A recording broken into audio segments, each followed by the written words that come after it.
تصور کریں دنیا کے ذہین ترین اور سب سے زیادہ پڑھے لکھے مالیاتی ماہرین جن کے پاس بہترین ڈگریاں ہیں اور جدید ترین ڈیٹا موجود ہے۔ ہم اور وہ مل کر ایک ایسا فیصلہ کرتے ہیں جو پوری عالمی معیشت کو تباہی کے دہانے پر لا کھڑا کرتا ہے۔ ایگزیکٹلی 2008 کے مالیاتی بحران میں دراصل یہی ہوا تھا۔ یہ کوئی ریاضی یا حساب کتاب کی غلطی نہیں تھی۔ بالکل نہیں، یہ تو انسانی ذہن کی ایک ایسی نفسیاتی خرابی تھی جس نے پوری دنیا کو ہلا کے رکھ دیا۔ مطلب ہم سمجھتے ہیں کہ عقل ہمیں چلا رہی ہے، لیکن پردے کے پیچھے کچھ اور ہی کھیل جاری ہے۔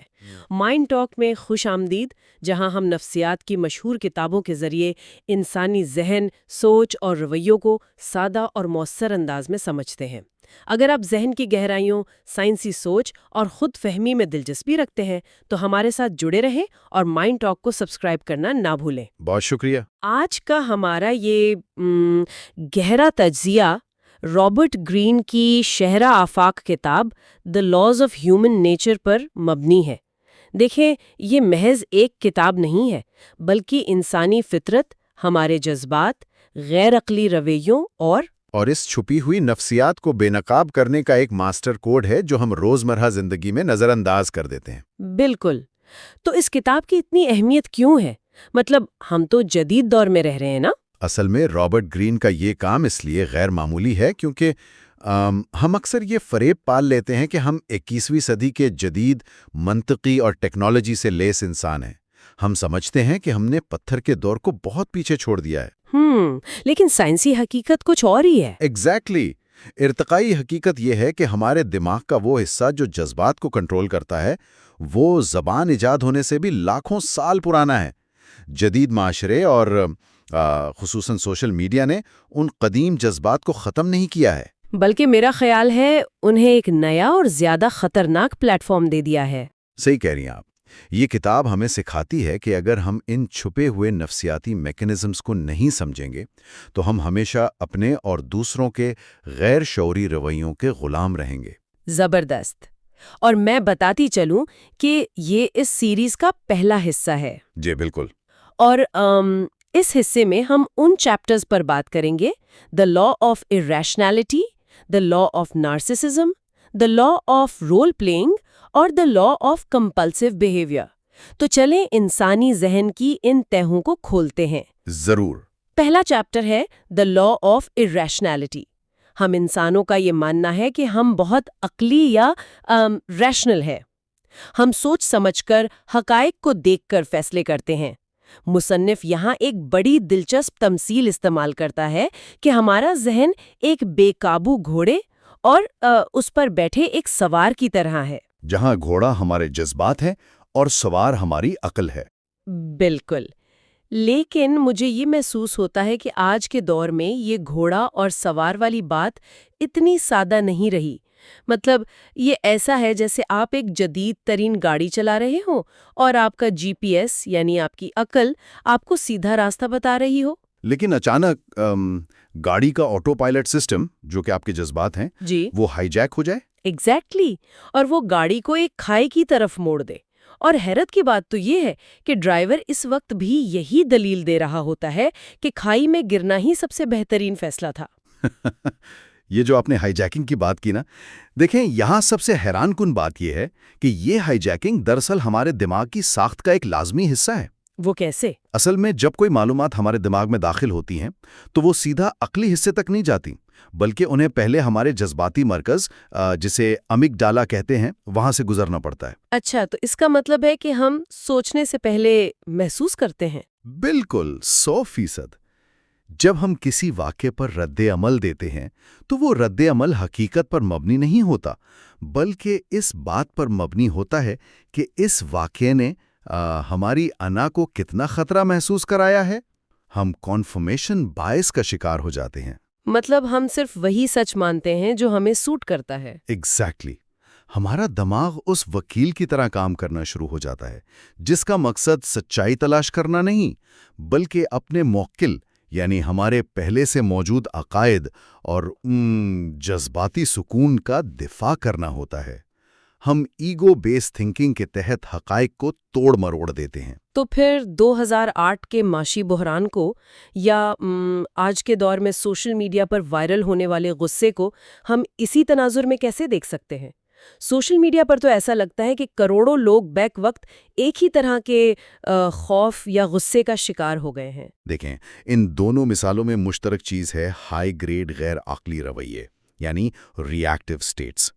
جب انسان مسلسل دباؤ میں ہوتا ہے تو خوف یا لالچ جیسی جو بنیادی جبلتیں ہیں وہ غالب آ جاتی ہیں۔ 2008 میں اتنے پڑھے لکھے بینکرز انسانی جذباتی اندھے پن اور لالچ کا شکار ہوئے۔ کیونکہ جب سب ایک ہی طرف بھاگ رہے ہوں تو عقل کام نہیں کرتی۔ بالکل، انسان کا وہ قدیم قبائلی دماغ اسے بتاتا ہے کہ ہجوم کے ساتھ چلنے میں ہی بقا ہے، اور سوشل میڈیا پلیٹ فارمز کے الگورتھمز اسی ماس ایموشنز کو استعمال کرتے ہیں۔ وہ جانتے ہیں کہ انسان خطرے یا غصے کی خبر پر زیادہ تیزی سے کلک کرے گا۔ ہاں، کیونکہ ارتقائی طور پر خطرے کو پہچاننا زندہ رہنے کے لیے ضروری تھا۔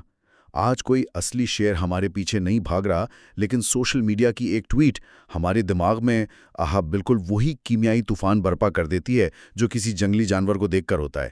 یہ تو ایک طرح سے بڑی مایوس کن بات ہو گئی کہ ہماری عقل اتنی بے بس ہے۔ تو اس سب کا اصل مطلب کیا ہے، اور ہم عقل یا ریشنالٹی کیسے پیدا کر سکتے ہیں؟ اس کے لیے مصنف نے قدیم یونان کے مشہور رہنما پیریکلیس کی بڑی شاندار مثال دی ہے اور اس کی انر ایتھینا کا ذکر کیا ہے۔ اس نے ایسا کیا کیا تھا جو آج کا انسان نہیں کر پا رہا؟ پیریکلیس کی سب سے بڑی کامیابی یہ تھی کہ اس نے اپنے دماغ اور اپنے رد عمل کے درمیان ایک فاصلہ پیدا کر لیا تھا۔ جب ایتھنز کے لوگ جنگ کے لیے بےتاب ہوتے، چیخ رہے ہوتے، تو پیریکلیس فوراً فیصلہ نہیں کرتا تھا، وہ رک جاتا تھا۔ بالکل، اس کا طریقہ کار یہ تھا کہ وہ خود کو تنہا کر لیتا اور اس وقت تک کوئی جواب نہیں دیتا تھا جب تک کہ اس کے اندر کا جذباتی ابال ختم نہ ہو جائے۔ اس نے اپنے دماغ کو ٹرین کیا تھا کہ ہر جذباتی لمحے اور ری ایکشن کے درمیان ایک پاز ہونا چاہیے، یعنی رد عمل دینے سے پہلے رک جانا۔ جی، کیونکہ نفسیاتی طور پر جب ہم رکتے ہیں اور طویل مدتی سوچ اپناتے ہیں تو ہم اپنی عقل کے مرکز کو، جو پری فرنٹل کارٹیکس ہے، اسے ایکٹیویٹ ہونے کا وقت دیتے ہیں۔ صحیح۔ تو اس چیپٹر کا خلاصہ یہ ہوا کہ ہمیں اپنے اندر کی آواز اور جذبات کو کنٹرول کرنا ہے، ان کا مشاہدہ کرنا ہے۔ بالکل، یہی ری ایکٹیو بیہیویئر کے نقصانات سے بچنے کا واحد راستہ ہے۔ اور جب ہم جذبات کی بات کرتے ہیں تو سب سے طاقتور جذبہ جو ہماری عقل کو اندھا کرتا ہے وہ خود پسندی ہے، اور یہی ہمیں منطقی طور پر ہمارے اگلے چیپٹر کی طرف لے جاتا ہے، جو ہے دی لا آف نارسسزم۔ یہ بہت اہم موضوع ہے۔ ہاں، اور یہاں بات واقعی بہت دلچسپ ہو جاتی ہے۔ میرا ایک سوال ہے، کیا نرگسیت یا نارسسزم ہمیشہ ایک منفی چیز ہے؟ کیا ہم میں سے کچھ لوگ اس سے مکمل طور پر پاک ہیں؟ نفسیات کے نقطہ نظر سے اس بات کو سمجھنا بہت ضروری ہے۔ دیکھیں، نرگسیت کا لفظ سنتے ہی ہمارے ذہن میں ایک انتہائی خود غرض اور ظالم انسان کا خاکہ ابھرتا ہے۔ بالکل، ہم اسے گالی کے طور پر استعمال کرتے ہیں۔ لیکن بنیادی سطح پر حقیقت یہ ہے کہ ہم سب میں نرگسیت موجود ہے۔ انسان کو زندہ رہنے کے لیے جیسے آکسیجن کی ضرورت ہوتی ہے، ویسے ہی اس کی نفسیات کو توجہ یعنی اٹینشن کی ضرورت ہوتی ہے۔ توجہ کے بغیر ہمارا احساس ذات مرنے لگتا ہے۔ تو اس کا مطلب ہے اس کا ایک اسپیکٹرم ہے؟ ایگزیکٹلی، یہ ایک وسیع پیمانہ ہے۔ سوال یہ نہیں ہے کہ آپ میں نرگسیت ہے یا نہیں، بلکہ سوال یہ ہے کہ آپ کی نرگسیت کس نوعیت کی ہے۔ تو ہیلدی اور ٹاکسک نارسسزم میں کیا فرق ہوا؟ دیکھیں، ایک صحت مند خود پسند انسان کے اندر اتنی خود اعتمادی ہوتی ہے کہ وہ اپنی خامیوں کو قبول کر سکے۔ وہ اپنی خود پسندی کو اپنے کام کی طرف یا دوسروں کو سمجھنے یعنی ہمدردی کی طرف موڑ دیتا ہے، جسے ہم ایمپتھی کہتے ہیں۔ اور ٹاکسک لوگ؟ اس کے برعکس، جو ٹاکسک نارسسسٹ ہوتا ہے اس میں ہمدردی کی مکمل کمی ہوتی ہے۔ وہ لوگوں کو انسان نہیں سمجھتا، بلکہ انہیں اپنی انا کو تسکین دینے والے اوزار کے طور پر دیکھتا ہے۔ ان لوگوں کی پہچان ہی یہ ہے کہ یہ مسلسل اٹینشن سیکنگ بیہیویئر کا مظاہرہ کرتے ہیں۔ اور مجھے لگتا ہے یہ ایموشنل مینیپولیشن بھی بہت کرتے ہیں۔ بالکل کرتے ہیں، یہ دوسروں کو استعمال کرتے ہیں اور آپ کو احساس جرم دلاتے ہیں۔ اچھا، تو اگر ہم اس کے مثبت پہلو یعنی ایمپتھی کی بات کریں تو کتاب میں مشہور ایکسپلورر سر ارنسٹ شیکلٹن کی ایک بڑی کمال کی مثال دی گئی ہے۔ ہاں، شیکلٹن کی مثال ہمدردی کے عملی استعمال کا شاہکار ہے۔ جب اس کا جہاز انٹارکٹیکا کی برف میں پھنسا اور موت سامنے نظر آ رہی تھی تو ظاہر ہے کہ ہر انسان خوفزدہ تھا۔ تو اس نے وہاں کیا کیا؟ کوئی خاص لیڈرشپ سکل؟ اس نے وہاں صرف احکامات جاری نہیں کیے بلکہ وہ ایک اعلیٰ درجے کا موڈ ریڈر بن گیا۔ اس نے محسوس کیا کہ اس کا کون سا ساتھی کس قسم کے خوف کا شکار ہے۔ اس نے اپنی ہمدردی کی طاقت اور بہترین لسننگ سکلز کا استعمال کیا۔ واہ، مطلب اس نے خود غرضی کے خول سے نکل کر اپنے عملے کے نقطۂ نظر کو سمجھا۔ بالکل، اور اسی ایموشنل انٹیلیجنس کی وجہ سے وہ برف کے اس جہنم سے اپنی پوری ٹیم کی جان بچا کر لانے میں کامیاب رہا۔ یہ واقعی انسپائرنگ ہے۔ تو خود پسندی کو ہمدردی میں بدلنا کتنا ضروری ہے، لیکن ہمدردی پیدا کرنے کے لیے ہمیں لوگوں کو سمجھنا ہوگا، اور مسئلہ یہ ہے کہ لوگ اپنا اصلی چہرہ کبھی نہیں دکھاتے۔ صحیح بات ہے۔ وہ ہمیشہ ایک نقاب پہن کر رکھتے ہیں، جو ہمیں ہمارے تیسرے چیپٹر کی طرف لاتا ہے، the law of role playing. Shakespeare کا حوالہ یاد آتا ہے کہ دنیا ایک سٹیج ہے اور ہم سب اداکار۔ ہم پبلک امیج اور اصل شخصیت کے درمیان کیوں پھنسے رہتے ہیں؟ اگر ہم اس سے بڑی تصویر کے ساتھ جوڑیں تو انسان قدیم دور سے ہی اپنے قبیلے میں شامل رہنے کے لیے اپنی خامیوں کو چھپاتا آ رہا ہے۔ یعنی ہم سب سوشل ایکٹنگ کے ماہر ہیں۔ ایگزیکٹلی۔ اگر کوئی انسان مکمل طور پر وہی کچھ بول دے جو وہ سوچ رہا ہے تو معاشرہ اسے قبول نہیں کرے گا، اس لیے ہم یہ نقاب پہنتے ہیں۔ لیکن پھر ہم انسانوں کے اصلی ارادے یعنی ہڈن انٹینشنز کیسے جانیں؟ اس کے لیے مصنف انسانوں کی دوسری زبان کے راز کھولتا ہے۔ جب کوئی انسان بولتا ہے تو وہ الفاظ کا انتخاب تو بہت سوچ سمجھ کر سکتا ہے، لیکن وہ لاشعوری طور پر اپنی باڈی لینگویج اور چہرے کے مائکرو ایکسپریشنز کو مکمل کنٹرول نہیں کر سکتا۔ جیسی جھوٹی مسکراہٹ، میں نے پڑھا تھا کہ مسکراہٹ کے پیچھے چھپی بے چینی چہرے پر نظر آ جاتی ہے۔ بالکل نظر آتی ہے۔ جو لوگ بہت زیادہ دلکشی یعنی چارم کے ذریعے مینیپولیشن کرتے ہیں، ان کے الفاظ پر مت جائیں۔ ان کے اصلی کردار کو سمجھنے کے لیے آپ کو اپنی آبزرویشنل سکلز مضبوط کرنی ہوں گی۔ ان کی آنکھوں کے گرد جھریاں دیکھیں، ان کی باڈی کی ٹینشن کو پڑھیں۔ لیکن میرا ایک جوابی سوال ہے یہاں، کیا اپنے کریئر یا زندگی میں امپریشن مینجمنٹ یعنی اپنا تاثر بہتر بنانا کوئی بری بات ہے؟ ہم سب کو ہی پیشاور نظر آنا ہوتا ہے دفتر میں۔ دوسروں کے نقاب کے پیچھے چھپے سچ کو دیکھ سکیں۔ صحیح۔ تو خلاصہ یہ ہوا کہ نقاب کو پڑھنا بہت ضروری ہے، اور جب ہم کسی کا نقاب اتارتے ہیں تو ہمیں صرف اس کا چہرہ نظر نہیں آتا، بلکہ اس کے وہ چھپے ہوئے پیٹرنز نظر آتے ہیں جو وہ بچپن سے دہراتا آ رہا ہے۔ اور یہ پیٹرنز ہمیں چوتھے باب کی طرف لے جاتے ہیں۔ بالکل، دی لا آف کمپلسو بیہیویئر۔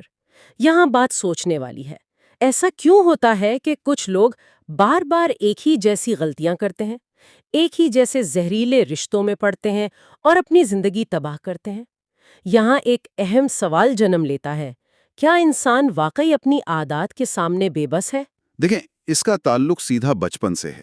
انسان اپنی زندگی کے اوائل میں اپنے بچپن کے تجربات کی بنیاد پر کچھ رویے اپناتا ہے جو اس کے بچاؤ کا طریقہ ہوتے ہیں۔ Survival strategies. بالکل، اور جیسے جیسے وہ بڑا ہوتا ہے یہ انکانشیس ہیبٹس اور ریپیٹڈ بیہیویئرل پیٹرنز بن جاتے ہیں۔ مصنف کا ماننا ہے کہ لوگ کبھی بھی کوئی کام صرف ایک بار نہیں کرتے، وہ دباؤ میں ہمیشہ اپنا پرانا کھول پہن لیتے ہیں۔ تو کتاب میں جو ٹاکسک ٹائپس کی بات کی گئی ہے، جیسے دی سیویئر یعنی بچانے والا، یہ بظاہر تو بہت مددگار لگتا ہے، پھر یہ خطرناک کیوں ہے؟ کیونکہ یہ بظاہر مددگار لگتا ہے مگر حقیقت میں یہ لوگوں پر کنٹرول چاہتا ہے۔ یہ ایسے لوگوں کو ڈھونڈتا ہے جو کمزور ہوں، اور جیسے ہی دوسرا انسان خود مختار ہونے لگتا ہے یہ ناراض ہو جاتا ہے۔ مطلب یہ مدد نہیں، طاقت کا کھیل ہے۔ اور دوسری قسم دی پلیزر یعنی خوش کرنے والا، جو بظاہر ہمیشہ مسکراتا ہے؟ جی، وہ مسکراتا ہے مگر اندر سے بغض اور پیسو اگریسو رویہ رکھتا ہے۔ وہ ٹکراؤ سے ڈرتا ہے، اس لیے سامنے اچھا بنتا ہے لیکن پس پردہ نقصان پہنچاتا ہے۔ تو ہم ان ڈسٹرکٹیو بیہیویئر سائیکلز اور پوشیدہ کمزوریوں کو پہچانے کیسے؟ کیریکٹر ججنگ سکلز کیسے بہتر کریں؟ اس کا واحد طریقہ لانگ ٹرم بیہیویئر آبزرویشن ہے۔ کسی کے کردار کا فیصلہ اس کی ایک دن کی مسکراہٹ سے مت کریں. یہ دیکھیں کہ شدید دباؤ میں اس کا رویہ کیسا ہوتا ہے. تبھی اصلی کردار سامنے آتا ہے. زبردست! تو چوتھے باب کا خلاصہ یہ ہوا کہ کس طرح بچپن کی جڑیں ہمارے آج کے فیصلوں پر اثر انداز ہوتی ہیں اور کیسے ہم طویل مدتی مشاہدے سے ان زہریلے رویوں کی نشاندہی کر سکتے ہیں. بالکل ایسا ہی ہے. تو آج کے اس علمی سفر میں ہم نے یہ سیکھا کہ ہمارا ذہن کتنا پیچیدہ ہے، کیسے جذبات ہماری عقل کو کھا جاتے ہیں، کیسے ہر انسان خود پسندی اور نقاب کے پیچھے چھپا ہے، اور کیسے ہمارے لاشعوری پیٹرنز ہمیں کٹھ پتلیوں کی طرح نچاتے ہیں. لیکن اصل طاقت اس بات میں ہے کہ جب آپ ان خامیوں کو پہچان لیتے ہیں تو آپ ان کے غلام نہیں رہتے. ایگزیکٹلی. مشاہدہ ہی شعور کی پہلی سیڑھی ہے. اگلے حصے میں ہم انسانی خواہشات، شارٹ سائٹڈنس، ڈیفینسونیس اور سیلف سیبوٹاج جیسے خطرناک نفسیاتی رویوں کو سمجھیں گے. ہم بات کریں گے ان چیپٹرز پر: the law of covetousness, the law of short sightedness, the law of defensiveness اور the law of self sabotage. لہٰذا اگلا حصہ ضرور دیکھیے گا. اگر آپ کو انسانی ذہن کے ان پوشیدہ رازوں کو جان کر کچھ نیا سیکھنے کو ملا ہے تو اس ویڈیو کو لائک کریں، اپنے خیالات کا کامنٹ سیکشن میں اظہار کریں کہ آپ کو کون سا قانون سب سے زیادہ حیران کن لگا. تصور کریں کہ لاکھوں سال پہلے ہمارے آبا و اجداد ایک انتہائی خطرناک اور بے رحم ماحول میں بقا کی جنگ لڑ رہے تھے. اور اس وقت تو کوئی باقاعدہ زبان بھی ایجاد نہیں ہوئی تھی. بالکل کوئی زبان نہیں تھی. ان کے جذبات جیسے خوف کا پسینہ، حسد کی آگ اور غصے کی شدت، یہی ان کی بقا کا واحد ذریعہ تھے. ہاں، یہ وہ خاموش علام تھے جو انہیں درندوں سے بچاتے تھے اور ایک گروہ میں جوڑ کے رکھتے تھے. صحیح.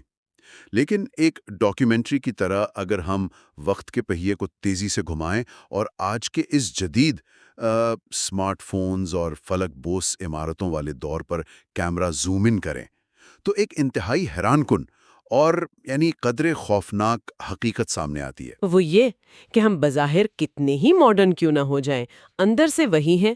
100%. ہم انسان بظاہر بہت ترقی یافتہ ہونے کے باوجود آج بھی انہی قدیم اور پوشیدہ جذباتی لہروں کے غلام ہیں. انسان سوچتا ہے کہ وہ اپنے فیصلوں میں مکمل طور پر آزاد ہے. اس کی عقل اس کی رہنمائی کر رہی ہے، لیکن حقیقت میں دماغ کے تاریک حصوں میں چھپی وہ لاکھوں سال پرانی جبلیتیں، وہ پوشیدہ طاقتیں اسے کنٹرول کر رہی ہیں. اور یہی وہ ڈارک سائیڈ ہے جسے ہم اکثر نظر انداز کر دیتے ہیں. بالکل.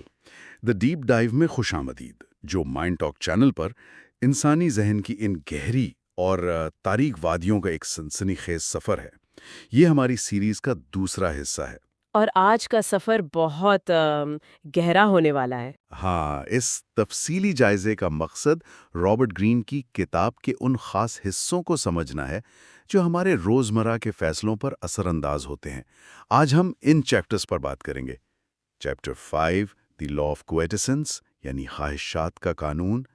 Chapter 6 the law of short sightedness مختصر اندیشی کا قانون. چیپٹر 7 دی لا آف ڈیفینسونیس دفاعی رویے کا قانون.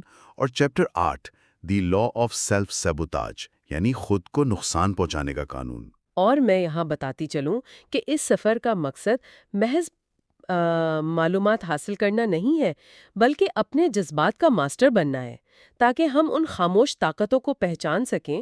جب تک ہم ان لہروں کو نہیں سمجھیں گے، ہم ان کے کنٹرول سے باہر نہیں آ سکتے. بالکل، ہم ان کے غلام ہی رہیں گے. اچھا، ایک ایسی دنیا کا تصور کیجئے جہاں ہر چیز فراوانی سے دستیاب ہو، ہر چیز، لیکن انسان پھر بھی مطمئن نہ ہو. وہ گراس از آلویز گرینر والی بات. بالکل. چلیں اس بات کی تہیں کھولتے ہیں. ایسا کیوں ہے کہ انسان ہمیشہ ان چیزوں کے پیچھے بھاگتا ہے جو اس کے پاس نہیں ہوتی؟ دیکھیں، یہ خواہشات کی نفسیات ہے. انسانی دماغ کچھ اس طرح ڈیزائن ہوا ہے کہ کسی چیز کی بہت زیادہ موجودگی انسان کا دم گھونٹ دیتی ہے، وہ بور ہو جاتا ہے. وہ کشش ختم ہو جاتی ہے. بالکل. جبکہ اس کی غیر موجودگی یا عدم دستیابی ہماری دلچسپی کو بڑھاتی ہے. جو چیز دور ہوتی ہے وہ ایک پراسرار میگنیٹیز بن جاتی ہے.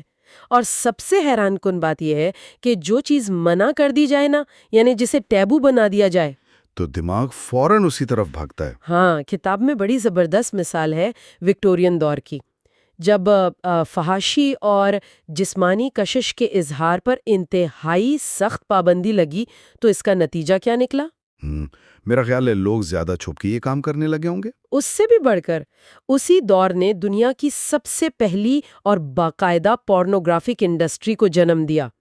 جتنا دبایا گیا، ذہن نے اتنا ہی اس ممنوع چیز کو چاہا۔ ارے واہ، یعنی پابندی نے کشش پیدا کر دی۔ یہ تو بالکل بچوں کے اس کھیل کی طرح ہے جس کی ہم اکثر بات کرتے ہیں۔ ہاں، وہ کھلونوں والی مثال۔ جی، کتاب میں بھی اس کا ذکر ہے۔ اگر بچوں کو ایک ایسا کھیل دیا جائے جس کے اصول پہلے سے 100% طے ہوں تو وہ جلدی بور ہو جاتے ہیں، لیکن اگر کھیل کے اصول قدرے مبہم ہوں اور وہ خود اپنا تصور، اپنی امیجنیشن استعمال کر سکیں تو وہ دیر تک اس میں مگن رہتے ہیں۔ زبردست انالوجی ہے، اور یہاں جو بات سب سے زیادہ حیران کن ہے وہ یہ ہے کہ اس مبہم پن کو ماڈرن ایڈورٹائزنگ میں کیسے استعمال کیا گیا۔ کوکو شینل کا نام تو سنا ہوگا آپ نے۔ بالکل، فیشن آئیکن۔ تو انہوں نے اس اصول کو بڑی مہارت سے استعمال کیا۔ انہوں نے اپنی پروڈکٹس کو ہر جگہ موجود تو دکھایا، لیکن پیغام کو ہمیشہ مبہم رکھا۔ انہوں نے خود کو اور اپنے کام کو ایک پر اسرار کشش یعنی ایلیوسیو آبجیکٹ آف ڈیزائر بنا دیا۔ اچھا، یعنی لوگ صرف کپڑے نہیں خرید رہے تھے، وہ اس پر اسراریت کا حصہ بننا چاہ رہے تھے، جیسے آج کل کچھ ٹیک برانڈز جان بوجھ کر سپلائی کم رکھتے ہیں۔ بالکل صحیح پکڑا آپ نے، اسکارسٹی ایفیکٹ۔ اور یاد رکھیں، خواہش کبھی اکیلے جنم نہیں لیتی۔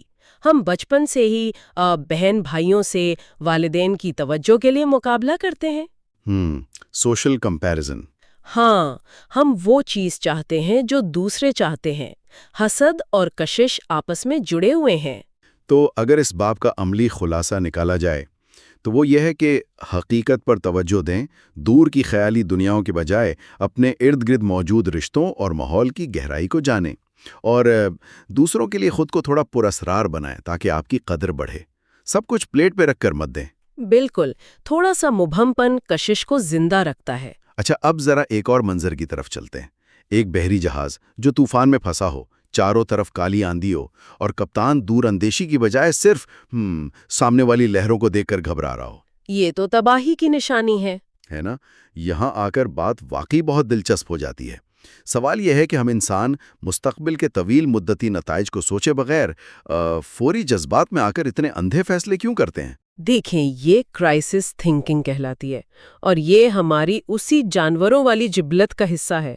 جب کوئی خطرہ ہوتا ہے تو دماغ کا جذباتی حصہ ایمگڈالا لاجک کو ہائی جیک کر لیتا ہے۔ ہمیں بس فوری راحت یا فوری بچاؤ چاہیے ہوتا ہے، اور لانگ ٹرم نتائج بھاڑ میں جائیں۔ بالکل۔ تاریخ میں مثال دیکھیں، جولیس سیزر کا قتل یاد ہے؟ سازشیوں نے ایک فوری خطرے کے پیش نظر اسے مار دیا۔ انہیں لگا وہ ڈکٹیٹر بن رہا ہے۔ ہاں، سینیٹرز نے چاقو مار دیا تھا۔ صحیح، لیکن نتیجہ کیا نکلا؟ انہوں نے یہ تو سوچا ہی نہیں کہ اس کے بعد پاور کا خلا کون بھرے گا۔ اس کا نتیجہ یہ نکلا کہ ریپبلک ہمیشہ کے لیے ختم ہو گئی اور ایک باقاعدہ بادشاہت قائم ہو گئی۔ یعنی جس چیز سے بچنا چاہ رہے تھے وہی مسلط کر دی۔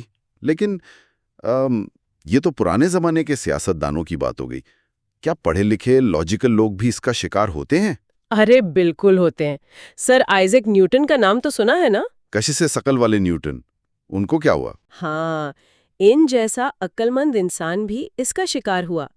ساؤتھ سی ببل کے دوران انہوں نے دیکھا کہ ان کے دوست احباب راتوں رات امیر ہو رہے ہیں، تو سوشل کمپیریزن اور فوری فائدے کے چکر میں نیوٹن نے اپنی ساری جمع پونجی اونچی قیمت پر شیئرز میں لگا دی۔ اور پھر ببل پھٹ گیا؟ اور کیا، وہ اپنا بے تحاشا نقصان کر بیٹھے۔ لاجک کا بادشاہ مختصر اندیشی کا شکار ہو گیا۔ کیا بات ہے! اس کو سمجھنے کے لیے بصارت کے ایک مظہر کی مثال بہت زبردست ہے۔ جب ہم کسی پہاڑ کے دامن میں ہوتے ہیں تو ہمیں صرف ارد گرد کے درخت اور پتھر نظر آتے ہیں، یعنی موجودہ لمحات اور جذبات۔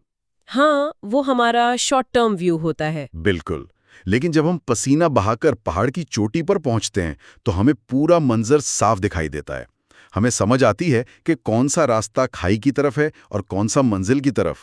یہ وقت گزرنے کے ساتھ ملنے والی دور اندیشی ہے۔ زبردست۔ اگر ہم ایسے وسیع تر تناظر میں دیکھیں تو ہمارا دماغ فوری خطرات جیسے دہشت گردی وغیرہ پر تو فوراً رد عمل دیتا ہے، لیکن طویل مدتی خطرات جیسے گلوبل وارمنگ کو ہم نظر انداز کر دیتے ہیں کیونکہ ان میں وہ فوری سینسیشن نہیں ہوتی۔ ہاں، وہ آہستہ آہستہ بڑھ رہے ہوتے ہیں۔ بالکل، اسی لیے بہترین لیڈرز کو موجودہ جذبات سے کٹ کر ڈیٹیچ ہو کر دور کی سوچنی چاہیے۔ تو اس کا عملی نفسیاتی خلاصہ یہ ہوا کہ وقت آپ کا سب سے بڑا استاد ہے۔ جی جب بھی کوئی دباؤ والا فیصلہ کرنا ہو تو فوراً رد عمل دینے کے بجائے کچھ دن انتظار کریں، جذبات کو ٹھنڈا ہونے دیں اور اس پہاڑ کی چوٹی سے منظر دیکھنے کی مشق کریں۔ بالکل صحیح بات ہے۔ اچھا، آپ فرض کریں آپ پہاڑ کی چوٹی پر ہیں اور اپنے کسی ساتھی کو نیچے کی کسی غلطی سے خبردار کرنا چاہتے ہیں۔ آپ اسے دلائل دیتے ہیں، لیکن اچانک ایک قلعے کی دیواریں کھڑی ہو جاتی ہیں، فولادی دیواریں جو ہر تنقید کے تیر کو روکنے کے لیے بنی ہیں۔ یہ ڈیفینسو رویہ ہے انسان کا، دفاعی میکینزم۔ تو اس سب کا اصل مطلب کیا ہے؟ جب ہم کسی کو قائل کرنے کی کوشش کرتے ہیں تو ہمارے لاجیکل دلائل کیوں ناکام ہو جاتے ہیں؟ لوگ اتنے دفاعی کیوں ہو جاتے ہیں؟ اس کی وجہ یہ ہے کہ دلائل سنتے وقت انسان کا ذہن حقائق پر نہیں بلکہ اپنی انا کے تحفظ پر کام کر رہا ہوتا ہے۔ میں ایک بڑی دلچسپ حقیقت بتاتی ہوں انسانی فطرت کی۔ جی بتائیں۔ ہر انسان کی اپنے بارے میں ایک حتمی رائے ہوتی ہے جسے سیلف اوپینین کہتے ہیں۔ ہر کوئی اندر سے مانتا ہے کہ نمبر 1 میں اپنے فیصلوں میں مکمل آزاد ہوں، ٹھیک ہے۔ نمبر 2 میں اپنے طریقے سے ذہین ہوں، اور نمبر 3 میں بنیادی طور پر ایک اچھا انسان ہوں۔ اچھا، یعنی کوئی خود کو ولن نہیں سمجھتا؟ بالکل نہیں۔ جب ہم دلائل دیتے ہیں یا تنقید کرتے ہیں تو ہم نادانستہ طور پر ان 3 باتوں میں سے کسی ایک پر حملہ کر رہے ہوتے ہیں، اور جیسے ہی سامنے والے کی انا کو چوٹ لگتی ہے وہ دفاعی ہو جاتا ہے، پھر آپ کے دلائل ردی کی ٹوکری میں۔ لیکن یہاں ایک سوال ہے، تھوڑی دیر کے لیے میں بحث کروں گا اس پر۔ آج کل تو ایک مائنڈ سیٹ ہے جسے ہم ایبسولوٹ آنیسٹی کہتے ہیں۔ لوگ فخر سے کہتے ہیں کہ بھائی میں تو منہ پر کھری بات کرتا ہوں۔ تو کیا لوگوں کی ایگو کو سہلانا اور مینیپولیٹ کرنے سے بہتر نہیں کہ سیدھی اور سچی بات کی جا؟ کیا حکمت عملی بنانا غلط ہے؟ یہاں ایک بہت اہم سوال جنم لیتا ہے۔ کتاب نے اس کا بڑا بے رحم تجزیہ کیا ہے۔ یہ جو نام نہاد سچائی ہے نا، یہ اکثر ہماری اپنی طاقت کی بھوک اور مایوسی کو چھپانے کا بہانہ ہوتی ہے۔ یعنی ہم اصل میں اپنی بھڑاس نکال رہے ہوتے ہیں۔ بالکل، ہم دوسرے کو نیچا دکھانا چاہ رہے ہوتے ہیں۔ اصل حکمت عملی یہ ہے کہ ہم دوسروں کی خود اعتمادی کو بڑھائیں۔ اگر آپ واقعی کسی کو قائل کرنا چاہتے ہیں تو آپ کو ماسٹر پرسویڈر بننا پڑے گا۔ اور وہ کیسے بنتے ہیں؟ اس کے لیے آپ کو ایک ڈیپ لسنر یعنی گہرا سننے والا بننا پڑتا ہے۔ صرف اپنی باری کا انتظار نہیں کرنا بلکہ ان کے جذبات کو سننا ہے۔ اسی لیے مینٹل جوڈو کی ٹیکنیک بتائی گئی ہے۔ Mental judo? یہ تو مارشل آرٹس والی بات ہو گئی۔ ہاں نا، جیسے جوڈو میں آپ مد مقابل کی مزاحمت کو اسی کے خلاف استعمال کرتے ہیں، نفسیات میں بھی ضدی لوگوں کو قائل کرنے کے لیے ان کے جذبات کو ویلیڈیٹ کریں، انہیں احساس دلائیں کہ فیصلہ وہ خود کر رہے ہیں۔ جب ان کا سیلف اوپینین محفوظ ہوگا تو دیواریں خود گر جائیں گی۔ یہ تو بہت پاورفل ہے۔ تو اس کا عملی خلاصہ یہ نکلا کہ دوسروں کی خود اعتمادی کو کبھی ٹھیس نہ پہنچائیں، ان کی اقدار کی توثیق کریں، انہیں محسوس کروائیں کہ آپ ان کی ذہانت کی قدر کرتے ہیں۔ جب وہ اندر سے محفوظ محسوس کریں گے تو ان کی دفاعی دیواریں خود بخود گر جائیں گی۔ بالکل ایسا ہی ہے۔ چلیں، ہم نے باہر کی دنیا کے قلعے تو فتح کر لیے، لیکن اب کیمرہ سیدھا انسان کے اپنے اندرون کی طرف مڑتا ہے۔ ایک ایسا قید خانہ جس کا تالا باہر سے نہیں بلکہ اندر سے لگا ہے۔ سب سے خطرناک قید خانہ۔ جی ہاں، ہم نے دوسروں کی خواہشات، ان کی مختصر اندیشی اور دفاعی رویوں کو تو سمجھ لیا، لیکن کبھی کبھی سب سے بڑا دشمن ہمارے اپنے اندر ہوتا ہے۔ اور یہی سیلف سبوٹاج کا قانون ہے۔ بالکل، لیکن انسان ایسا کرتا کیوں ہے؟ اپنا ہی نقصان کیوں کرتا ہے؟ کیونکہ انسان کی سب سے بڑی اور حتمی آزادی اس کا اپنا رویہ ہے، اس کا ایٹیٹیوڈ۔ کتاب کے اصولوں کی روشنی میں دیکھا جائے تو ایک محدود اور منفی رویہ، جسے کنسٹرکٹڈ مائنڈ سیٹ کہتے ہیں، انسان کی اپنی ہی کامیابی کے راستے میں رکاوٹ بن جاتا ہے۔ اچھا، یعنی وہ جو خوف پر مبنی سوچ ہوتی ہے، یا وکٹم مائنڈ سیٹ کہ میں تو ہمیشہ مظلوم ہوں۔ 100%۔ جب انسان کو لگتا ہے کہ ساری دنیا اس کے خلاف ہے تو وہ لوگوں سے شک کی نگاہ سے ملتا ہے۔ جواب میں لوگ بھی اس سے دور ہو جاتے ہیں اور پھر وہ کہتا ہے، دیکھا میں تو پہلے ہی کہتا تھا۔ یہ تو اپنی ہی باتوں کو خود سچ ثابت کرنے والی بات ہو گئی۔ جی، اس کے برعکس جب انسان ایک کشادہ اور مثبت رویہ یعنی ایکسپینسو مائنڈ سیٹ اپناتا ہے تو وہ اپنے حالات کو بدلنے کی طاقت حاصل کر لیتا ہے۔ وہ خطرات میں مواقع دیکھتا ہے، اعتماد سے دنیا کا سامنا کرتا ہے۔ اس کا عملی نفسیاتی خلاصہ بڑا سادہ مگر گہرا ہے۔ ہمارے حالات بہت حد تک ہمارے اپنے ہی رویوں کا عکس ہوتے ہیں۔ شیشہ صاف کرنے کے بجائے اپنا چہرہ صاف کرنے کی ضرورت ہے۔ اپنے رویے کو بدل کے ہم اپنی دنیا بدل سکتے ہیں۔ بالکل، ہم خود کو اس اندرونی قید سے آزاد کر سکتے ہیں۔ تو کیا ہم کہہ سکتے ہیں کہ انسانی فطرت کی یہ خاموش طاقتیں پانی کے اس تیز بہاؤ کی طرح ہے جو زیر زمین بہہ رہا ہے؟ بہت خوبصورت بات کہی آپ نے۔ بالکل، اگر ہم ان طاقتوں کو نظر انداز کریں گے یا ان سے انکار کریں گے تو ہم ہمیشہ ان کے غلام رہیں گے۔ لیکن اگر ہم اپنے اندر کے اندھیروں کو، ان شیڈوز کو پہچان لیں تو یہی اندھیرے ہمارے اتحادی بن سکتے ہیں۔ واقعی، اگلے حصے میں ہم انسان کے ڈارک سائیڈ، انوی، گرینڈیوسٹی اور جینڈر سائیکالوجی کو سمجھیں گے۔ ہم بات کریں گے ان چیپٹرز پر: the law of repression, the law of envy, the law of grandiosity, the law of gender rigidity۔ انسانی ذہن کی اس پراسرار بھول بھلیا میں ابھی اور بھی بہت سے راز فاش ہونا باقی ہیں۔ تاریخ کی سب سے بڑی تباہیاں، چاہے وہ پرانی سلطنتوں کا زوال ہو یا آج کے دور میں بڑے بڑے کاروباری اداروں کا دیوالیہ پن، یہ سب کسی کی کم عقلی کا نتیجہ نہیں تھے۔ بالکل، ان کے پیچھے کچھ اور ہی چل رہا ہوتا ہے۔ ہاں، اگر ہم گہرائی میں جا کر دیکھیں نا تو ان کے پیچھے اکثر غیر تسلیم شدہ حسد، انا اور وہ خطرناک جذبات ہوتے ہیں جنہیں انسان خود سے بھی چھپا رہا ہوتا ہے۔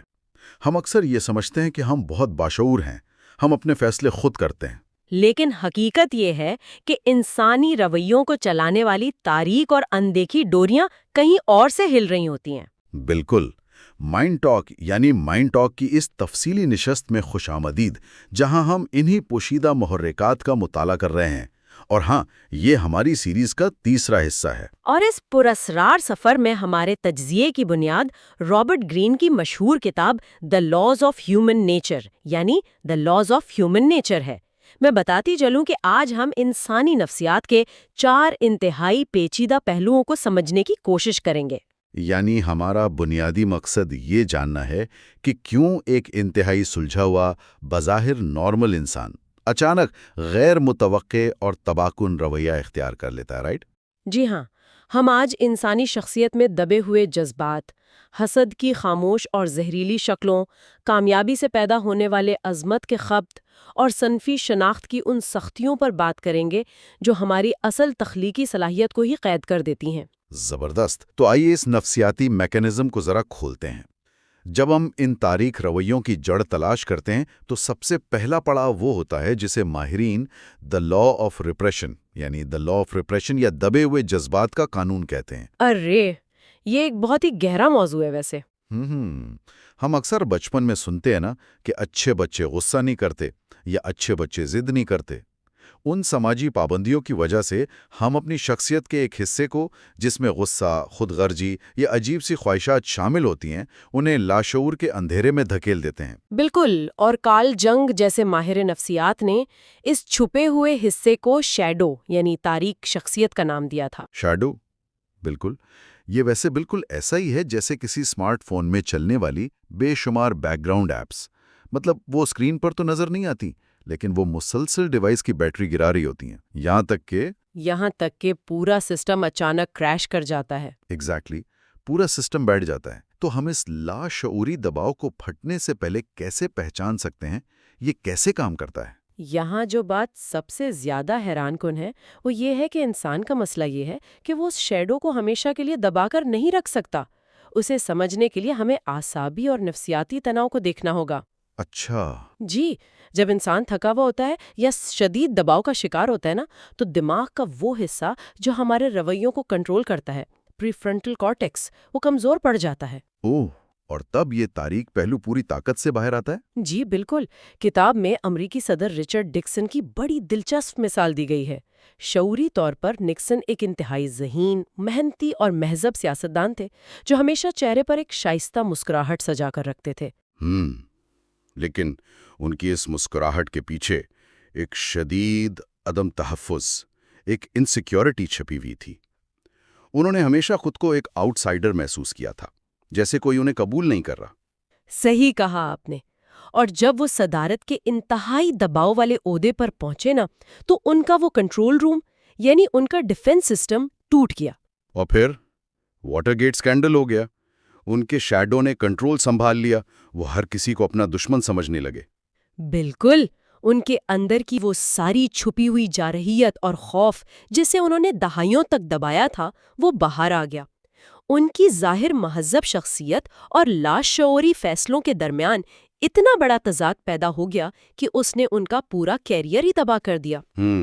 یہ وہ متضاد رویہ ہے جو ہمیشہ اس وقت جنم لیتا ہے جب کوئی انسان اپنی جذباتی سچائی کا سامنا کرنے سے انکاری ہوتا ہے، اور یہیں سے ایک اور زبردست نفسیاتی حربہ جنم لیتا ہے جسے پروجیکشن کہتے ہیں۔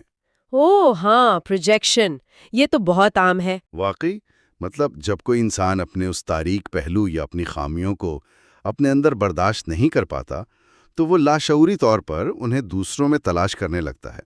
یہ ایسا ہی ہے کہ جو شخص خود جھوٹا ہو اسے ہر دوسرا انسان فریبکار نظر آنے لگتا ہے۔ بالکل، اور کتاب میں رچرڈ واگنر کی مثال اس حوالے سے بہت کچھ سکھاتی ہے۔ وہ 19ویں صدی کے ایک عظیم جرمن موسیقار تھے، لیکن ان کے اندر شدید تضادات تھے۔ اچھا، کس قسم کے تضادات؟ وہ اپنی ہی میوزک کی حد سے زیادہ جذباتیت اور اس کے نمائشی انداز سے لاشعوری طور پر نفرت کرتے تھے، لیکن چونکہ اپنے ہی فن سے نفرت کرنا ان کی انا کے لیے ناقابل برداشت تھا، تو ان کے دماغ نے ایک دفاعی میکانزم تیار کر لیا۔ یعنی انہوں نے اپنی خامیاں دوسروں پر تھوپنا شروع کر دی۔ جی ہاں، انہوں نے خاص طور پر یہودی موسیقاروں پر تنقید شروع کر دی کہ ان کی میوزک صرف تکنیکی ہے، کھوکھلی ہے اور اس میں حد سے زیادہ جذباتیت ہے۔ واگنر دراصل دوسروں کے چہرے میں اپنا ہی وہ تاریک پہلو دیکھ رہے تھے جسے وہ خود قبول کرنے سے ڈرتے تھے۔ واہ، یہ کتنا عجیب اور خوفناک ہے نا، کہ ہم جسے دوسروں کی برائی سمجھ رہے ہوتے ہیں وہ اکثر ہمارے اپنے ہی اندر کی گونج ہوتی ہے۔ تو مطلب اس سے بچنے کا راستہ کیا ہے؟ کیا ایک اچھا انسان بنے رہنے کا ڈرامہ ترک کر دینا چاہیے؟ میں سمجھتی ہوں کہ بچنے کا واحد راستہ ایک مربوط اور متوازن شخصیت یعنی انٹیگریٹڈ پرسنالٹی کی تعمیر ہے۔ اس کا مطلب یہ نہیں کہ انسان ظالم یا برا بن جائے۔ تو پھر کیا مطلب ہے اس کا؟ اس کا مطلب جذباتی ایمانداری یعنی ایموشنل آنیسٹی ہے۔ جب انسان یہ تسلیم کر لیتا ہے کہ اس کے اندر حسد، غصہ یا طاقت کی خواہش موجود ہے، تو یہ جذبات اس کے لاشعور کو کنٹرول کرنا چھوڑ دیتے ہیں۔ یعنی شعور کی روشنی میں لا کر انسان انہی تاریک توانائیوں کو ایک مثبت اور تخلیقی طاقت میں بدل سکتا ہے۔ بالکل۔ اور یہ بات ہمیں براہ راست اس اگلی منزل پر لے جاتی ہے جہاں ہم پروجیکشن کی سب سے خطرناک اور زہریلی شکل کا سامنا کرتے ہیں، the law of envy یا the law of envy یعنی حسد کا قانون۔ حسد، یہ ایک ایسا جذبہ ہے جسے تسلیم کرنا شاید دنیا کا مشکل ترین کام ہے۔ واقعی، کوئی یہ تو مان لیتا ہے کہ اسے غصہ آ رہا ہے یا وہ اداس ہے، لیکن کوئی بھی یہ نہیں کہتا کہ بھائی میں آپ کی کامیابی سے جل رہا ہوں۔ ہاں، بالکل نہیں کہتا۔ اس کی وجہ حسد کی ارتقائی اور نفسیاتی بنیادوں میں چھپی ہے۔ اگر ہم اسے وسیع تناظر میں دیکھیں تو حسد ہمیشہ اس وقت پیدا ہوتا ہے جب انسان کسی ایسے شخص کو دیکھتا ہے جو اس کے اپنے حلقے کا ہو اور اس سے بہتر پوزیشن میں ہو۔ تو حسد کا اقرار کرنا دراصل اپنی کمتری کا اقرار کرنا ہے نا، اور انسانی انا اس کمتری کے احساس کو کسی صورت برداشت نہیں کر سکتی۔ ایگزیکٹلی۔ اس لیے دماغ اس احساس کمتری کو چھپانے کے لیے حسد کو غصے، تنقید یا حتیٰ کہ جھوٹی ہمدردی کے پردے میں چھپا دیتا ہے۔ یہ ایک بہت گہرا جذباتی عدم تحفظ ہے جو انسان کو اندر ہی اندر کھوکھلا کر دیتا ہے۔ اور کیا اس کا مطلب یہ ہے کہ یہی وجہ ہے کہ حسد اکثر جھوٹی دوستی کا لبادہ اوڑھ کر سامنے آتا ہے؟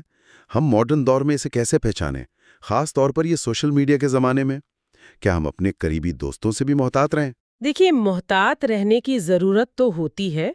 کتاب میں جین اور میری کی جو کہانی دی گئی ہے وہ اس کی ایک سنسنی خیز اور خوفناک مثال ہے۔ ہاں، میں نے پڑھی ہے وہ۔ جین بظاہر میری کی بہت اچھی دوست تھی، لیکن حقیقت میں وہ میری کی کامیابی اور اس کی زندگی سے شدید حسد کرتی تھی۔ اس نے دوستی کا روپ صرف اس لیے دھارا تھا تاکہ وہ اندرونی معلومات حاصل کر کے اسے تنزیلی کا شکار کر سکے۔ یہ تو کلاسک سیبوٹاج بیہیویئر یعنی سیبوٹاج بیہیویئر ہے۔ حسد کرنے والا شخص کھلے میدان میں نہیں آتا کیونکہ وہ جانتا ہے کہ وہ مقابلے میں ہار جائے گا، اس کے بجائے وہ پسے پردہ وار کرتا ہے۔ جی، اور اسے پہچاننے کا بہترین طریقہ مائکرو ایکسپریشنز ہیں جن پر قابو پانا دماغ کے لیے ممکن نہیں ہوتا۔ جب انسان کسی کو اپنی کامیابی سناتا ہے تو سننے والے کی آنکھوں میں 1 سیکنڈ کے 10ویں حصے کے لیے مایوسی یا چہرے پر کھچاؤ آتا ہے، اس سے پہلے کہ وہ ایک نکلی سی مسکراہٹ بنا لے۔ بالکل۔ اور ایک اور عام نشانی جسے ہم اکثر کام کی جگہوں پر دیکھتے ہیں وہ زہریلی تعریف یا پوائزنس پریز ہے۔ بظاہر ایسا لگتا ہے کہ کوئی آپ کے کام کو سراہ رہا ہے، لیکن اس کے الفاظ میں طنز چھپا ہوتا ہے۔ مثلاً کوئی ترقی ملے تو ساتھی کہے گا، واہ تم تو بہت لکی ہو، باس کی تم پر خاص نظر ہے۔ مطلب وہ یہ کہہ رہا ہوتا ہے کہ ترقی محنت سے نہیں، خوشامد سے ملی ہے۔ اور کتاب اس زہریلی مسابقت میں مبتلا لوگوں کی مختلف اقسام بیان کرتی ہے۔ ایک قسم دی لیولر کی ہے، جو خود اوپر نہیں جا سکتا اس لیے سب کو کھینچ کر اپنے برابر لانا چاہتا ہے۔ لیکن شاید سب سے زیادہ نقصان دہ قسم سیلف انٹائٹلڈ سلیکر کی ہے۔ یہ وہ لوگ ہیں جو بغیر کسی محنت کے سمجھتے ہیں کہ وہ ہر اعزاز کے حقدار ہیں۔ جی، اور اس کی بہترین مثال کرسٹوفر رین اور ولیم ٹالمن کا واقعہ ہے۔ رین انتہائی محنتی اور قابل انسان تھا۔ ہاں، اور ٹالمن کام سے جی چراتا تھا، لیکن اس کے دماغ نے یہ خول بنا لیا کہ رین دھوکے باز ہیں اور اصل عہدہ ٹالمن کا حق ہے۔ ٹالمن نے رین کے پروجیکٹس میں رکاوٹیں ڈالنے میں کوئی کسر نہیں چھوڑی۔ اصل میں ٹالمین کا دماغ کوگنیٹو ڈسوننس کا شکار تھا، وہ اپنی سستی کو تسلیم نہیں کر سکتا تھا، اس لیے اس نے رین کو ولن بنا دیا۔ اس طرح کا زہریلا حسد کسی بھی رشتے کو تباہ کر سکتا ہے۔ تو اس کا علاج کیا ہے؟ علاج یہ ہے کہ ہم اپنی اہمیت کو بیرونی ترازو پر تولنا بند کریں۔ جب تک موازنہ کریں گے، جلتے رہیں گے۔ فلسفی نیچے نے اس کا خوبصورت حل مڈ فرائیڈے کی شکل میں دیا ہے، یعنی دوسروں کی خوشی میں سچے دل سے خوش ہونا۔ واہ، مڈ فرائیڈے یہ حسد کو ایک تعمیری مقابلے میں بدل دیتا ہے۔ اب اگر ہم فرض کریں کہ انسان حسد سے بچ گیا اور کامیاب ہو گیا تو یہاں بات واقعی بہت دلچسپ ہو جاتی ہے، کیونکہ کامیابی ایک نیا اور خطرناک جال بنتی ہے، عظمت کا خواب۔ The law of grandiosity. جی، دا لا آف گرینڈیوسٹی۔ جب لگاتار کامیابیاں ملتی ہیں تو دماغ کیسے اندھا ہو جاتا ہے۔ ایک عام دفتر کی مثال لے لیں، کامیابی کے نشے میں حقیقت سے جڑے رہنا کیسے ممکن ہے؟ میں بتاتی ہوں، یہ سب ڈوپامائن کے کھیل سے شروع ہوتا ہے۔ کامیابی پر دماغ میں یہ کیمیکل خارج ہوتا ہے جو طاقت کا احساس دلاتا ہے۔ لگاتار کامیابیوں کے بعد دماغ وہم کا شکار ہو جاتا ہے۔ انسان سمجھتا ہے کہ یہ سب صرف اس کی اپنی ذہانت ہے۔ وہ قسمت اور دوسروں کی مدد کو بھول جاتا ہے۔ اسے لگتا ہے کہ وہ جس چیز کو ہاتھ لگائے گا وہ سونا بن جائے گی، اور لیڈرشپ میں اس خبط کا نتیجہ کتنا بھیانک ہوتا ہے، اس کی مثال ہالی ووڈ ڈائریکٹر مائیکل چیمینو کی ہے۔ او ہاں، ہیونز گیٹ والی بات۔ بالکل، دی ڈیئر ہنٹر کی زبردست کامیابی کے بعد ان کا دماغ حقیقت سے کٹ گیا۔ اگلی فلم ہیونز گیٹ کے لیے بجٹ ملا تو وہ خود کو قانون سے بالاتر سمجھنے لگے، کیونکہ ان کے دماغ میں فیڈ بیک لوپ ٹوٹ چکا تھا۔ عظمت کا خبط سکھاتا ہے کہ تنقید کرنے والا ہر شخص بے وقوف ہے۔ انہوں نے کروڑوں ڈالر اڑا دیے اور فلم ہالی ووڈ کی تاریخ کا سب سے بڑا سانحہ بن گئی۔ تو یہ ایک اہم سوال پیدا کرتا ہے کہ اس سے کیسے بچیں؟ یہ مانتی ہے کہ عظمت ماضی کے ایک کارنامے میں نہیں بلکہ روزمرہ کی سخت محنت اور عاجزی میں ہے۔ جب انسان اپنی حدود کو جانتا ہے تو وہ حقیقت پسند رہتا ہے۔ بہت خوب، ہم نے جذبات، حسد اور کامیابی کے وہم پر بات کی، لیکن ہماری شناخت کی یہ ماسک صرف کامیابی تک محدود نہیں، یہ ہماری صنفی شناخت یعنی جینڈر آئیڈینٹی کی گہرائیوں میں بھی پیوست ہیں۔ ہمارا اگلا قانون، دا لا آف جینڈر ریجڈیٹی۔ بالکل۔ اچھا رکیے، یہاں میں تھوڑا سا پش بیک دینا چاہوں گا۔ ایک اختلاف ہے، کیا یہ سماجی دباؤ واقعی ہماری نفسیات کو بدلتا ہے یا یہ محض حیاتیاتی اختلافات ہیں؟ کیونکہ ہارمونز تو الگ الگ ہوتے ہیں نا مرد اور عورت میں، تو یہ سب صرف سماجی سختی کیسا ہو سکتا ہے؟ ارے یہ بڑا زبردست سوال کیا ہے آپ نے، اور میں اس اختلاف کو سراہتی ہوں۔ دیکھیں، حیاتیات اپنی جگہ بالکل ایک حقیقت ہے۔ ہارمونز مختلف رجحانات پیدا کرتے ہیں، لیکن ہم نے صنفی کرداروں کو اتنا سخت یعنی ریجڈ کر دیا ہے کہ یہ انسان کی اصل تخلیقی صلاحیت کو قید کر دیتے ہیں۔ اچھا، وہ کیسے؟ نفسیات بتاتی ہے کہ ہر انسان کے اندر مردانہ اور زنانہ دونوں طرح کی خصوصیات کا توازن ہوتا ہے۔ مسئلہ وہاں پیدا ہوتا ہے جب معاشرہ ایک عورت پر دباؤ ڈالتا ہے کہ اسے ہر وقت ہائپر فیمینن ہونا چاہیے، یعنی صرف نرم اور حساس؟ جی، اور اس چکر میں وہ لاشعوری طور پر اپنی فیصلہ کن طاقت اور جارحیت کو دبا لیتی ہے۔ پھر وہ دبی ہوئی جارحیت زہریلی ہو کر غیر متوقع طور پر باہر آتی ہے۔ اسی طرح ایک مرد جس پر پتھر جیسا سخت رہنے کا دباؤ ہو، وہ اپنی حساسیت کو دبا لیتا ہے۔ میں سمجھ رہا ہوں۔ تو ان سماجی پابندیوں کو توڑنا ضروری ہے۔ کتاب میں مورلین ڈائٹرک اور جیکولین کینیڈی کی حیرت انگیز مثالیں ہیں۔ ان خواتین نے اس پنجرے کو توڑا۔ بالکل، انہوں نے اپنی شخصیات میں موجود زنانہ خوبیوں اور مردانہ جرت کو ملا کر ایک انتہائی پرکشش، طاقتور اور مستند یعنی آتھینٹک شخصیت بنائی۔ لچک یعنی فلیکسیبلٹی ہی اصل طاقت ہے۔ اور خود کو مکمل طور پر قبول کرنا نفسیاتی توازن قائم کرتا ہے۔ کیا ہی گہرا اور سوچنے پر مجبور کر دینے والا سفر تھا یہ۔ ان تمام ابواب کے بعد ایک حقیقت ابھر کر سامنے آتی ہے کہ ہم انسان کوئی بے عیب فرشتے نہیں ہیں۔ ہمارے اندر تاریکی بھی ہے، حسد بھی، خود پسندی بھی اور غیر فطری سختیاں بھی۔ جی، لیکن اصل عظمت ان سے بھاگنے میں نہیں، بلکہ ان کا سامنا کرنے اور انہیں اپنی طاقت بنانے میں ہے۔ خود آگاہی یعنی سیلف اویئرنیس وہ واحد چراغ ہے جو اس اندھیرے میں راستہ دکھاتا ہے۔ بالکل۔ اور سننے والوں کے لیے ایک آخری خیال، ذرا غور کیجئے، جو چیز انسان کو اپنے اندر سب سے زیادہ خوفزدہ کرتی ہے، جسے وہ دنیا سے چھپاتا ہے، عین ممکن ہے کہ وہی اس کی آزادی اور اصل طاقت کی کنجی ہو۔ اپنے سائے سے دوستی کرنا ہی حقیقی زندگی کی شروعات ہے۔ کیا بات ہے، بہت گہری بات کی آپ نے۔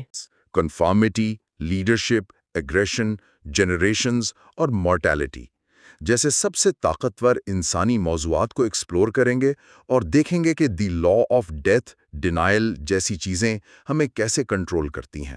یہ واقعی بہت دلچسپ ہونے والا ہے۔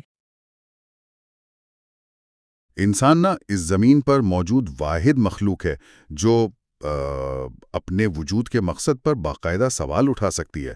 مطلب ایک پرندہ کبھی صبح اٹھ کے یہ نہیں سوچتا کہ اس کی زندگی کا مقصد کیا ہے۔ بالکل، کیونکہ اس کی جبلت یعنی اس کا جو ڈی این اے ہے نا، وہ اسے بتاتا ہے کہ اسے کیا کرنا ہے۔ اسے اپنا راستہ خود نہیں ڈھونڈنا پڑتا۔ صحیح۔ مگر یہ جو ہمارا شعور ہے، جو بظاہر انسانی ارتقاء کا سب سے بڑا تحفہ مانا جاتا ہے، حیرت کی بات یہ ہے کہ دراصل ہماری سب سے گہری پریشانیوں کی جڑ بھی یہی ہے۔ ہم اکثر یہ گمان کرتے ہیں نا کہ ہم ایک انتہائی منطقی اور جدید دور کے انسان ہیں جو ہر فیصلہ مکمل سوچ بچار کے بعد کرتے ہیں۔ لیکن اگر ہم انسانی ذہن کی گہرائی میں جھانکیں تو حقیقت بالکل مختلف ہے۔ ہاں، اس جدید اور مہذب سطح کے بالکل نیچے آج بھی قدیم اور اندھے جذبات کا ایک ایسا طوفان برپا ہے جو لاشعوری طور پر ہمارے ہر عمل کو کنٹرول کر رہا ہوتا ہے۔ اور یہ ایک انتہائی بنیادی حقیقت ہے جس سے ہم عموماً نظریں چراتے ہیں۔ دیکھیں، انسان خود کو یہ تسلی دینے میں بہت ماہر ہے کہ وہ اپنی قدیم جبلتوں سے بہت آگے نکل چکا ہے، لیکن آج کی دنیا میں اور خاص طور پر یہ جو ٹیکنالوجی اور سوشل میڈیا کا شور ہے، اس میں انسانی فطرت کی یہ خامیاں پہلے سے کہیں زیادہ طاقتور ہو چکی ہیں۔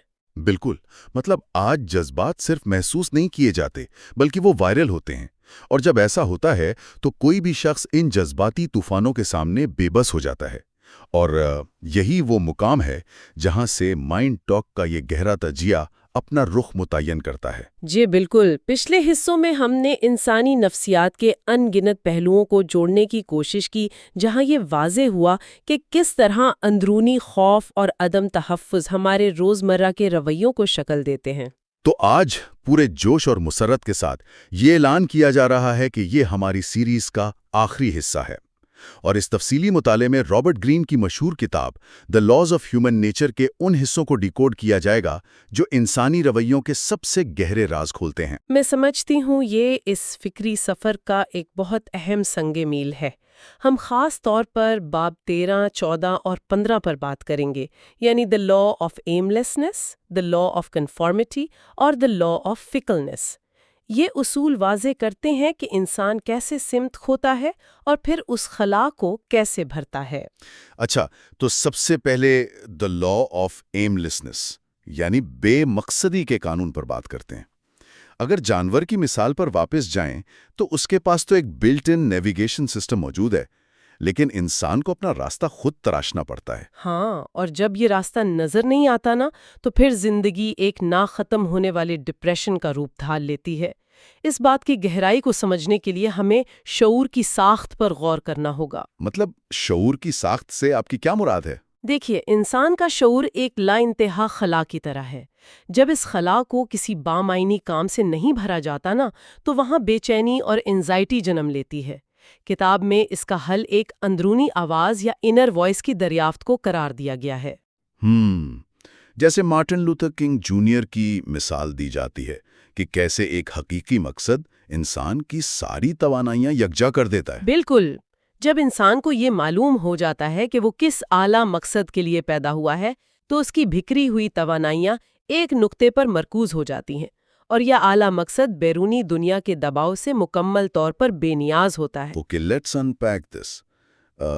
یہاں ایک سوال اٹھتا ہے، معاشرہ تو ہمیں کچھ اور ہی سکھاتا ہے۔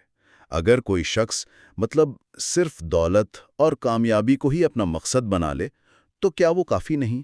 اسے جھوٹا مقصد یا فالس پرپز کیوں کہا جاتا ہے؟ یہ ایک بہت اہم اور عام طور پر پایا جانے والا الجھاؤ ہے۔ نفسیات میں اس کے لیے ایک اصطلاح استعمال ہوتی ہے جسے ہائپر انٹینشن کہا جاتا ہے۔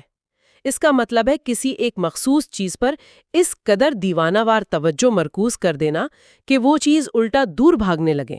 اچھا، مطلب شدت سے چاہنے سے وہ چیز دور ہو جاتی ہے؟ جی اس کی کوئی مثال؟ ہاں، اس کی سب سے سادہ مثال نیند کی ہے۔ اگر کوئی شخص بستر پر لیٹ کر خود کو بار بار یہ کہے کہ اسے فوراً سونا ہے تو وہ سونے کے لیے اتنا بے چین ہو جائے گا کہ اس کی نیند غائب ہو جائے گی۔ بالکل اسی طرح دولت یا طاقت کے ساتھ بھی ہوتا ہے۔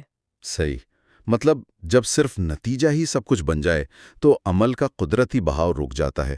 انسان ہر قدم پر صرف حساب لگانے لگتا ہے اور اس کی تخلیقی صلاحیت دم توڑ دیتی ہے۔ جی بالکل، اندرونی طور پر کھوکھلاپن پیدا ہوتا ہے کیونکہ یہ چیزیں دیر بعد تسکین فراہم نہیں کرتیں۔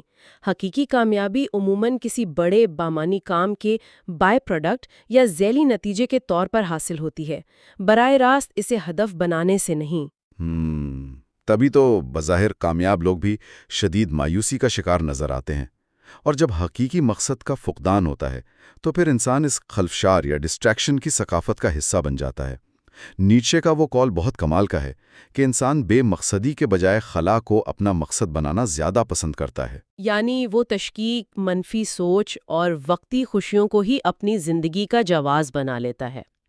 اس کیفیت کو سمجھنے کے لیے آپ ایک ایسے دیو ہیکل سمندری جہاز کا تصور کریں جس کا انجن پوری طاقت سے دھاڑ رہا ہو۔ ہاں، وہ سمندر میں بڑی بڑی لہریں پیدا کر رہا ہو، بے تحاشا ایندھن جلا رہا ہو، لیکن اس میں سٹیئرنگ ویل سرے سے موجود ہی نہ ہو۔ بالکل، وہ جہاز بس گول گول گھومتا رہے گا لیکن کسی ساحل تک نہیں پہنچ پائے گا۔ اور تصور کریں کہ اس جہاز کے مسافروں پر کیا گزرے گی جب انہیں اس بے سمتی کا احساس ہوگا۔ یقیناً وہ گھبرا جائیں گے۔ انسان فطرتاً ایک سماجی جانور ہے نا، تو تنہائی یا گروہ سے کٹ جانے کا احساس اسے خوفزدہ کر دیتا ہے، اور میرے خیال میں یہیں سے پناہ کی تلاش شروع ہوتی ہے اور مطابقت کا قانون یعنی دا لا آف کنفارمٹی جنم لیتا ہے۔ جی ہاں، جب انسان تنہائی اور بے مقصدی سے گھبراتا ہے تو وہ اپنا یہ خلا بھرنے کے لیے کسی بھی ہجوم یا گروہ میں شامل ہونے کے لیے تیار ہو جاتا ہے، اور گروہ میں شامل ہونا فوری طور پر ایک مصنوعی تحفظ کا احساس دلاتا ہے۔ لیکن اس تحفظ کی قیمت بڑی بھاری ہوتی ہے، کیونکہ گروہی نفسیات یا ہیڈ مینٹالٹی میں انسان سب سے پہلے اپنی آزادانہ سوچ کو قربان کرتا ہے۔ اور حیرت کی بات یہ ہے کہ انسان کو اس کا احساس تک نہیں ہوتا۔ یہ اتنے لاشعوری انداز میں ہوتا ہے کہ فرد سمجھتا ہے وہ اپنے فیصلے خود کر رہا ہے۔ وہ دوسروں کے لباس، خیالات اور جذبات کی نقل کرنے لگتا ہے تاکہ وہ گروہ کا حصہ لگے۔ اور یہاں ایک اور چیز بھی آتی ہے جسے جذباتی سرایت یا ایموشنل کنٹیجین کہتے ہیں۔ یہ گروہ کے اندر خوف یا شدید غصہ کس طرح وائرس کی طرح پھیلتا ہے، یہ واقعی حیران کن ہے۔ بالکل، اور اس کی جڑیں ہمارے دماغ کے مرر نیورونز میں پیوست ہیں۔ پرانے وقتوں میں اگر قبیلے کا ایک شخص خطرے سے بھاگتا تھا تو باقی لوگ سوچتے نہیں تھے، بس اس کے پیچھے بھاگتے تھے۔ بقا کے لیے یہ ضروری تھا۔ اور آج ہم جنگلوں میں تو نہیں رہتے، مگر دماغ تو وہی ہے نا۔ تو جب سوشل میڈیا کی ورچوئل دنیا میں کوئی خوف یا غصہ پھیلتا ہے تو یہ جذبات تیزی سے سرایت کر جاتے ہیں۔ پوری بھیڑ ایک ہی ذہن بن کر سوچنے لگتی ہے۔ جی، انفرادی منطق کو فوراً معطل کر دیا جاتا ہے اور ایک مشترکہ اندھا جذبہ اس کی جگہ لے لیتا ہے۔ یہاں سب سے دلچسپ بات یہ ہے کہ ہم میں سے ہر کوئی یہی سمجھتا ہے کہ وہ گروہ کا اندھا پیروکار نہیں ہے، بلکہ ایک آزاد سوچ رکھنے والا باغی ہے۔ یہ دعویٰ انسانی دماغ کی سب سے بڑی خود فریبیوں میں سے ایک ہے۔ ہم نفسیات میں اسے دی گروپ بائس کہتے ہیں۔ ہوتا یہ ہے کہ ہم گروہ کے لاشعوری دباؤں اور ان کی باتوں کو اپنے ذاتی خیالات سمجھنے کا دھوکہ کھا جاتے ہیں۔ مطلب ہم وہی اسکرپٹ دہرا رہے ہوتے ہیں جو گروہ نے دیا ہوتا ہے، اور سمجھتے ہیں کہ ہم نے خود عقل لڑا کر یہ نتیجہ نکالا ہے۔ بالکل ایسا ہی ہے، اور اسی وجہ سے ایک کیفیت پیدا ہوتی ہے جسے ہائپر سرٹنٹی کہا جاتا ہے، یعنی انسان اپنے یا گروہ کے احمقانہ فیصلوں پر بھی حد سے زیادہ پر یقین ہو جاتا ہے۔ کیونکہ ارد گرد موجود ہزاروں لوگ بھی وہی کر رہے ہوتے ہیں تو شک کی گنجائش ہی ختم ہو جاتی ہے۔ اسی لیے تو فائنینشیل ببلز یا معاشی بحران آتے ہیں نا، جب لوگ ریوڑ کی طرح ایک ہی سمت میں اندھا دھند انویسٹ کر رہے ہوتے ہیں۔ لوگ لیڈرز کو کیوں فالو کرتے ہیں اور پھر اچانک ان سے باغی کیوں ہو جاتے ہیں؟ یہ ایک بہت اہم پہلو ہے جو باب 15 دی لا آف فکلنس یا بے ثباتی کے قانون میں بیان ہوا ہے۔ دیکھیں، ہجوم ہمیشہ ایک رہبر کی تلاش میں ہوتا ہے، لیکن انسانی فطرت میں کسی کے ماتحت ہونے کے خلاف ایک شدید اندرونی مزاحمت بھی ہوتی ہے۔ یہ تو ایک بڑا عجیب تضاد ہے۔ تو پھر لیڈر کیسے کامیاب ہوتا ہے؟ اور یہ انٹائٹلمنٹ کرز کیا چیز ہے؟ انٹائٹلمنٹ کرس یا حقدار ہونے کا ضم تب پیدا ہوتا ہے جب لیڈر سمجھنے لگتا ہے کہ اس کے عہدے کی وجہ سے لوگ اس کی عزت کرنے کے پابند ہیں، اور یہیں سے زوال شروع ہوتا ہے، کیونکہ طاقت کا نشہ اس کا زمینی حقائق سے رابطہ کاٹ دیتا ہے۔ اچھا، تو مطلب یہ جو روایتی سوچ ہے کہ عہدہ مل گیا تو اب روب جھاڑنا چاہیے، یہ دراصل لیڈر کو تباہ کر دیتی ہے۔ لوگ سامنے تو سر ہلاتے ہیں، لیکن دلوں سے احترام ختم ہو جاتا ہے، اور پھر وہ معمولی سی بات پر اسی لیڈر کے خلاف کھڑے ہو جاتے ہیں جس کی وہ کل تک پرستش کرتے تھے۔ تو اس کا مطلب ہے عزت اور اتھارٹی کمانی پڑتی ہے، اور اس کے لیے کتاب میں وہ رومن لفظ آکیوریٹاس کا ذکر ہے، جس کا مطلب ڈنڈے کے زور پر حکومت کرنا نہیں بلکہ بڑھانا یا آرگیومنٹ کرنا ہے۔ جی ہاں، حقیقی اتھارٹی بنانے کا یہی راز ہے۔ ملکہ الزبتھ اول کی مثال بہت شاندار ہے۔ انہوں نے ہمدردی اور سختی کے درمیان ایک بہترین توازن قائم کر کے اپنی اتھارٹی قائم کی تھی۔ وہ لوگوں کے دکھ کو محسوس کرتی تھی، لیکن جب ریاست کے مفاد کی بات آتی تو چٹان بن جاتی تھی۔ اس کو تو ایک عام فہم مثال سے جوڑا جا سکتا ہے۔ یہ بالکل ایک والدین والے رشتے کی طرح ہے نا؟ وہ کیسے؟ ذرا وضاحت کریں۔ جس طرح والدین محبت دکھاتے ہیں مگر ساتھ ہی ایک حد بھی مقرر کرتے ہیں جس سے بچوں کے دل میں حقیقی احترام پیدا ہوتا ہے، اسی طرح ایک لیڈر کو بھی اپنا ایک پراسرار اور باوقار حلقہ بنانا چاہیے۔ یہ بہت زبردست تشبیہ ہے۔ لیڈر کے اندر ہمدردی بھی ہونی چاہیے اور اصول بھی اٹل ہونے چاہیے۔ اسی سے لانگ ٹرم رسپیکٹ یعنی طویل المدتی احترام جنم لیتا ہے۔ ایک جذباتی تقریر وقتی جوش تو دلا سکتی ہے، مگر احترام نہیں۔ بالکل، اور لیڈرشپ کے جو مختلف انداز ہیں، جیسے دی ڈیلیورر جو لوگوں کو بحران سے نکالتا ہے، یا دی ویژنری آرٹسٹ، ان سب کے پیچھے لیڈر کی اپنی انر اتھارٹی کام کر رہی ہوتی ہے۔ اور اس انر اتھارٹی کی بہترین مثال لیونارڈو ڈا ونچی کی ہے۔ ان کا ایک اصول تھا جسے وہ آسٹیناٹو ریگور یعنی انتھک ریاضت کہتے تھے۔ یہ اصول انسان کو اندرونی طور پر مضبوط بناتا ہے۔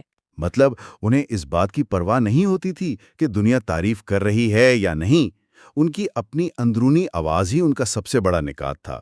وہ اپنے کام میں اس قدر مخلص تھے کہ دنیا کی محتاجی ختم ہو گئی تھی۔ اور جب انسان کے اندر یہ یکسوئی پیدا ہوتی ہے نا، تو لوگ خود بخود اس کی طرف کھنچے چلے آتے ہیں، اور یہی ہماری آج کی اس گفتگو کا نچوڑ بھی ہے۔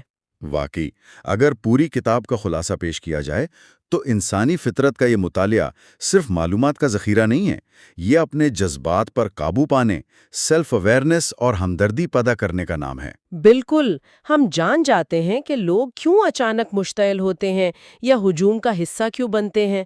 ہماری اصل کامیابی اپنی حیوانی جبلتوں سے نکل کر اپنے اندر کے ہائر سیلف یا اعلیٰ نفس کو دریافت کرنے میں ہے۔ یہ ایک ایسا خاموش مگر طاقتور سفر ہے جس کی منزل بیرونی دنیا میں نہیں بلکہ اپنے ہی وجود کی گہرائیوں میں ہے۔ میں سمجھتی ہوں کہ انسانی فطرت کو سمجھنا صرف دوسروں کو سمجھنا نہیں بلکہ خود کو دریافت کرنا ہے۔ کمال کی بات ہے۔ اگر سوچ کے اس دائرے نے کچھ نئے دروا کیے ہیں تو اس سفر کو یوں ہی جاری رکھنے کے لیے مائنڈ ٹاک کو ضرور سبسکرائب کریں۔ اور آج کی اس تفصیلی گفتگو کے بالکل آخر میں ایک ایسا سوال جو شاید کچھ نیا سوچنے پر مجبور کر دے۔ وہ کیا؟ اگر ہماری یہ قدیم فطرت ہمارے دماغ کے تاروں میں اتنی گہری بٹی ہوئی ہے تو شاید سب سے بڑی آزادی اس فطرت سے فرار ہونے میں نہیں بلکہ اس کے اصولوں کو سمجھ کر اپنی مرضی کا کھیل کھیلنے میں ہے۔ کبھی سوچئے گا کہ آج ایک باشعور انسان ہونے کے ناطے انسان کس قانون کے زیر اثر زندگی گزار رہا ہے۔